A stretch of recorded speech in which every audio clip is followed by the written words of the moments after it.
আপনি চাইলে পিকচারের মাধ্যমে কম্পিউটারটাকে লক করে রাখতে পারেন। সেটি কিভাবে? তো প্রথমে আপনার কম্পিউটারের সার্চ বারে গিয়ে লিখতে হবে সাইন ইন অপশন। এই অপশনটিতে ক্লিক করলে অনেকগুলি সাইন ইনের অপশন পেয়ে যাবেন, বাট নিচে লক্ষ্য করবেন পিকচার পাসওয়ার্ড এই অপশনটি রয়েছে। সেখানে ক্লিক করার পর অ্যাড যে অপশনটি দেখতে পাচ্ছেন সেখানে ক্লিক করবেন। তো এখন আপনার বর্তমান পিসির পাসওয়ার্ডটি চাইবে, সেখানে আপনার পাসওয়ার্ডটি দিয়ে নেবেন। এরপর চুজ পিকচার এই অপশনটিতে ক্লিক করতে হবে। তারপর আপনাকে একটি পিকচার চয়েস করতে হবে যে পিকচারটি আপনি সেট করতে চান।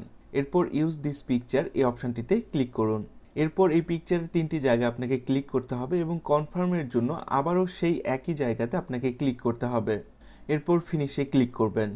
এখন দেখতে পারবেন আপনার পিকচার পাসওয়ার্ডটি সেট হয়ে গেছে। পিসিটাকে আনলক করার জন্য যে পয়েন্টগুলোতে আপনারা ক্লিক করেছিলেন সেম একই জায়গাতে ক্লিক করতে হবে, তাহলে আপনার পিকচার পাসওয়ার্ডটি ভালোভাবে কাজ করবে। অবশ্যই ভিডিওটা লাইক এবং শেয়ার করতে ভুলবেন না। তেমনই সব টেক ইনফরমেশন পেতে এখনই টেকসান চ্যানেলটিকে ফলো এবং সাবস্ক্রাইব করে রাখুন।